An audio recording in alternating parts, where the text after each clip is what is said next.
তো 10 দিন হলো নানি বাড়ি চলে গেছে, তোমার কষ্ট হচ্ছে না? না, আমার একটুকু কষ্ট হচ্ছে না, আরো আমার সেই ভাল লাগতেছে। তোর আবার মনের মধ্যে হঠাৎ করে এই প্রশ্ন জাগলো কে? না আব্বা, ভাবলাম কি বাড়িতে একটা নতুন মানুষ আসলে সব দিক দিয়ে ভালো হলো না। নতুন মানুষ মানে তুই কি আমাকে একটা বিয়ে করবে করছো নাকি? আরে না আব্বা, তোমার বিয়ের কথা কি জন্য কব? তাই তো করছো মনে হচ্ছে।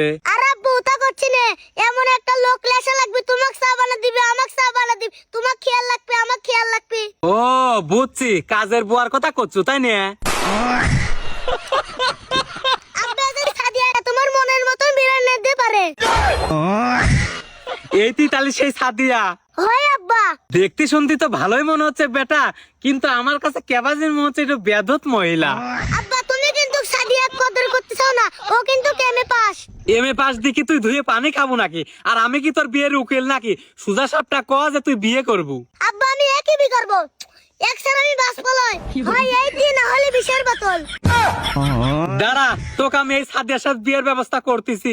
সত্যি আব্বা, তার মানে তুমি রাজি আছো? হ বেটা, রাজি আছি, কিন্তু একটা কথা, তোর এই বিয়ের খরচ দিবি কিডা? বিয়ে করতে কি খরচ হয় নাকি? কয় টাকা খরচ হয়? শাড়ি কিনা, চুরি কিনা, জুয়েলারি কিনা, 200-400 মানসিক খাওয়াই নিয়ে এই মিলেই তো 5-7 লাখ টাকা খরচ হয়। তোর কয়টা ব্যাংক ব্যালেন্স আছে?